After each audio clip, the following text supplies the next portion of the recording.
आदाब दोस्तों, मैं हूं गालिब कमाल और आप मुझे यूट्यूब पे देख रहे हैं।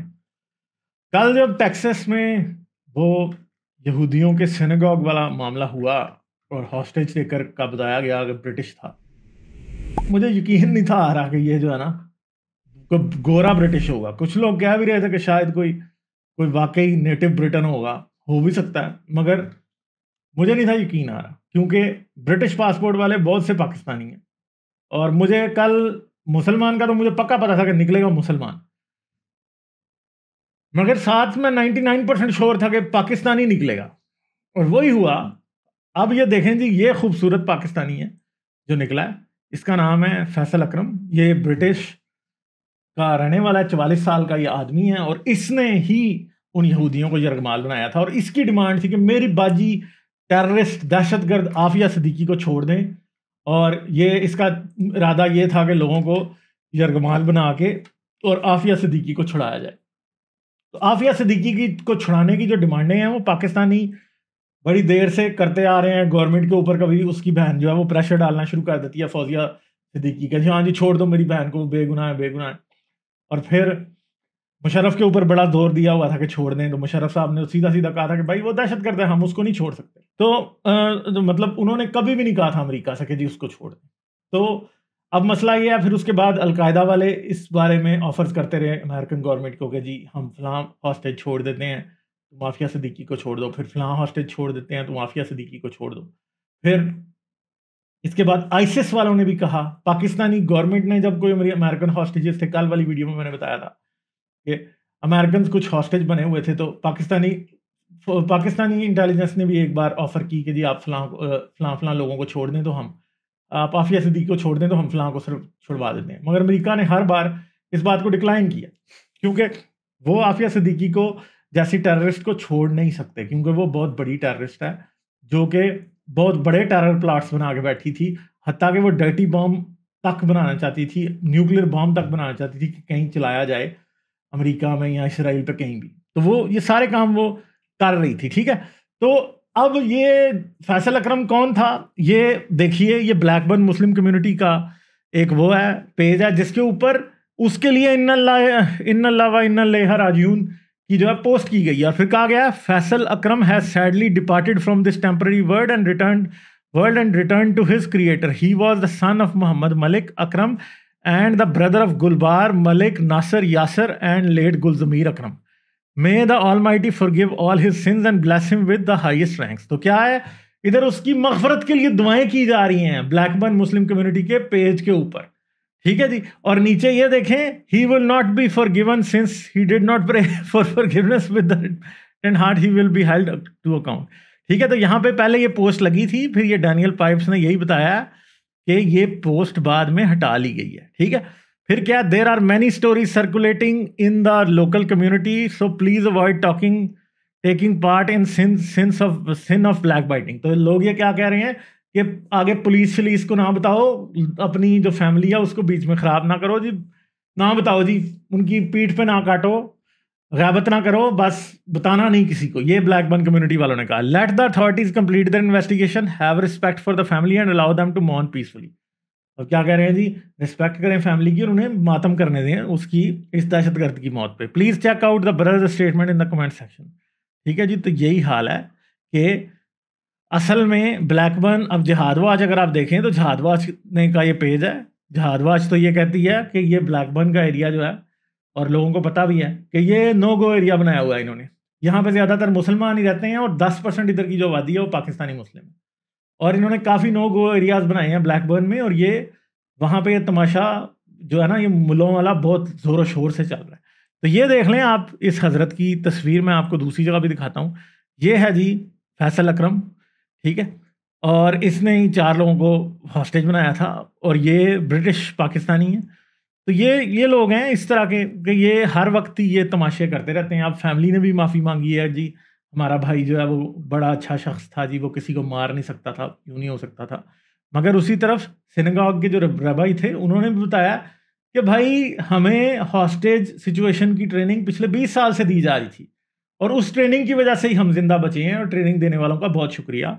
ये जो शख्स आफिया सिद्दीकी को छुड़ाना चाहता था, और आफिया सिद्दीकी कौन है, आफिया सिद्दीकी एक दहशतगर्द है, जो कि कन्विक्टेड दहशतगर्द है, अदालत से साबित शुदा सजा याफ्ता दहशतगर्द है। ये उसको छुड़ाना चाहता था और उसके लिए लोगों को ये मारना चाहता था। मतलब जो आफिया सिद्दीकी है, इसके पीछे बड़े लोग मार चुके हैं।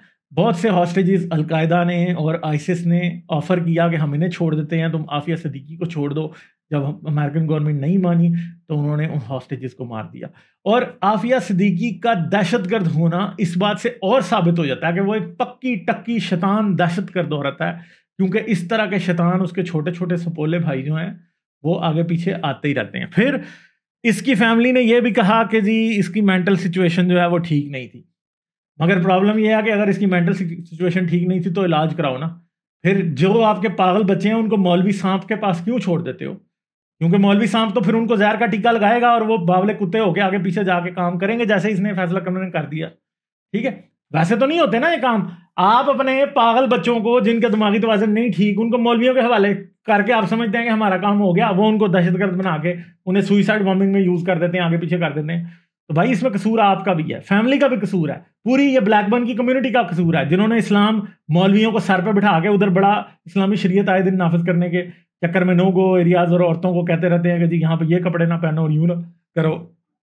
ये सारा तमाशा उन्होंने उधर लगाया हुआ। तो बात यह है, मुझे तो अफसोस इस बात का होता है कि जिधर भी दुनिया में अगर 10 दहशतगर्द प्रॉब्लम्स होती हैं ना, उनमें से 5 में पाकिस्तानी जरूर निकलते हैं।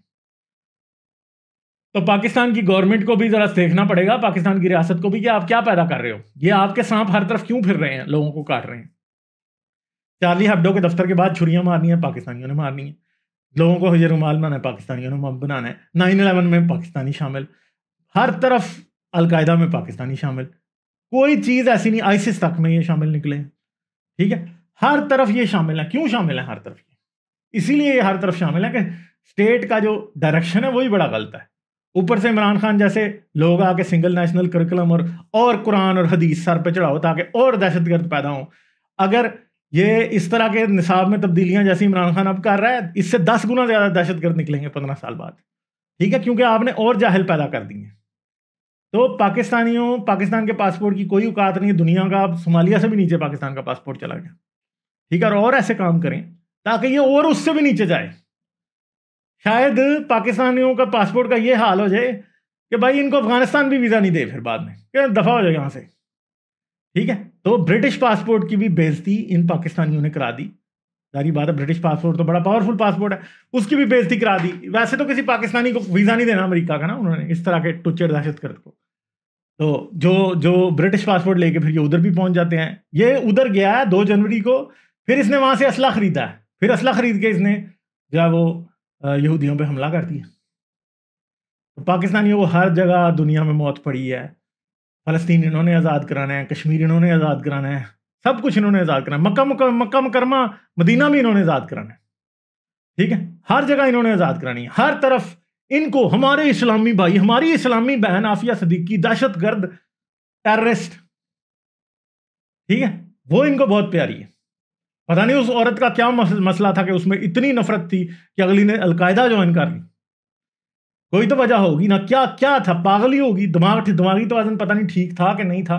मगर पीएचडी भी कर ली और उसके बाद भी अगर दिमाग उसी जहालत में ही पला हुआ था, तो आफिया सिद्दीकी कौन थी आपको फिर पता ही है ना, एक जाहिल औरत, दहशतगर्द थी। तो उसे उन्होंने पकड़ लिया, उसे उन्होंने अब पकड़ के रखा हुआ है। इधर पाकिस्तान में स्कूलों में उसके नाम पे टैबलो हो रहे हैं, ड्रामे हो रहे हैं कि आफिया सिद्दीकी बेगुनाह फलां ढमकां। अभी कल मैंने एक वीडियो देखी, तो आफिया सिद्दीकी को रोमांटिसाइज किया जा रहा है उसामा बिन लादेन की तरह। मगर आज फिर मैं आपको एक प्रेडिक्शन भी दे दूंगा, जिस तरह उसामा की लाश वापस नहीं ना दी, उन्होंने इसकी भी शायद ना ही दें। इसको भी शायद मर जाएगी तो समंदर बुर्द कर देंगे और उसके बाद कहेंगे हाँ जी चलो दफा हो जाओ, क्योंकि उनको पता है इन्होंने पाकिस्तानियों ने फिर आफिया सिद्दीकी का उधर मज़ार बना लेना है, उन्होंने उसके ऊपर लुड़ियाँ डालनी शुरू कर देनी। ठीक है, तो अब एक बात समझ में आ रही है कि हर तरफ ये जिहादी जो हैं ये मुसलमानों के हीरो हैं, हर तरफ। ठीक है, ये उनके हीरो हैं, हर तरफ इन्होंने इनको उठाया। उसामा इनका हीरो, आफिया सिद्दीकी इनकी हीरो, उमर अल बलूची, मुल्ला उमर, आईसिस वाले इनके हीरो, हर दहशतगर्द इनका हीरो। तो मस्जिदों में कभी भी किसी अच्छे मुसलमान शख्स के बारे में मौलवी नहीं बात करेगा, वो सिर्फ इन जिहादी करतूती दहशतगर्द लोगों की ही बात करेगा। इस्लाम है ही दहशतगर्दी का नाम है, और क्या है। फलसफा जिहाद असल में फलसफा दहशतगर्दी है, और यही है जो इन लोगों को इस तरह पागल कर देता है। और जो भी छोटे से इनका मेंटली कॉम्प्रोमाइज्ड आदमी है, उसको तो मौलवी से बहुत दूर रखें। और अगर कोई भी ऐसा शख्स सुन रहा है जिसका कोई भाई, कोई बहन, कोई ऐसा है जिसकी मेंटल हालत ठीक नहीं है, तो भाई उसको मुल्ला से बचाएं बस, क्योंकि वो आपको दहशतगर्द बना देगा, आपके बच्चे को, और आप बाद में फिर मुसीबत भुगतते पड़ेंगे। अब मसला यह है कि काम तो उसने कर दिया ना फैसल अकरम ने, अब उसकी फैमिली वाले माफिया मांगते फिर रहे हैं। मगर तुम तब कहाँ थे जब मौलवी की बौनी वो बैठा हुआ था? तब तुम सोचते हो हमारे पागल बच्चे कुरान हिफ्ज़ करके हमें जन्नत में ले जाएंगे। यही सोचते हैं ना, जो सबसे ज्यादा मेंटली वीक बच्चा होता है घर में, उसे हाफ़िज़ कुरान बना के और अपनी जन्नत का सारा बोझ उस पर डाल दिया जाता है कि ये हमें जन्नत में लेके जाएगा। तो यही हो रहा है ना। सबसे जो निकम्मे बच्चे होते हैं, जो कुछ नहीं बेचारे कर पा रहे होते, जिनको बाकायदा हेल्प की जरूरत होती है, उनको आप मौलवियों के आगे फेंक देते हो कि वो आपके लिए सवाब कमाएं, आपकी फैमिली के लिए विरद वजीफे करें, हाफ़िज़ कुरान बने ताकि आप सबको बचाएं। ठीक है, यही तमाशा होता है हर तरफ, और क्या। यही है, ये इस्लामी सोसाइटी का जो है वो नॉर्म है। ये एक तरीका है कि आप मौलवियों के पास बच्चों को छोड़ देते हैं और आप समझते हैं वो नमाज़ें पढ़ रहे हैं, सब कुछ कर रहे हैं, इतना आपको अच्छा लगता है, बाद में वो दहशतगर्द बन जाते हैं। मौलवियों से बचें, अपने आप को बचाएं मौलवियों से, और अपनी फैमिलीज़ को बचाएं प्लीज़। और ये इस्लामियत जो है, ये आपके अंदर दहशतगर्दी का जो खून जो सारा कुछ बह रहा है, इसके पीछे मुल्ला का बहुत बड़ा हाथ है, और इस्लाम इन इटसेल्फ खुद बहुत बड़ा हाथ है। आफिया सिद्दीकी एक टेररिस्ट थी, और पाकिस्तान में और अक्रॉस द वर्ल्ड जितनी ये बड़ी बड़ी इस्लामी ऑर्गेनाइजेशनें हैं, चाहे वो लंदन में बैठी हैं, चाहे वो न्यूयॉर्क में बैठी हैं, चाहे अमेरिका में बैठी हैं, उसे रोज़ मजलूम बना के, बेगुनाह बना के पेश करती हैं। इन बातों के ऊपर भी चेक रखने की जरूरत है असल में। जब चेक होगा तो तभी पता लगेगा कोई किसी को आफिया सिद्दीकी के पीछे मारने तो नहीं निकल पड़ा। लाइक, शेयर और सब्सक्राइब करना मत भूलें। इसके साथ साथ आप मेरे चैनल को पेट्रियन पर सपोर्ट कर सकते हैं। पेट्रियन का लिंक वीडियो की डिस्क्रिप्शन में है।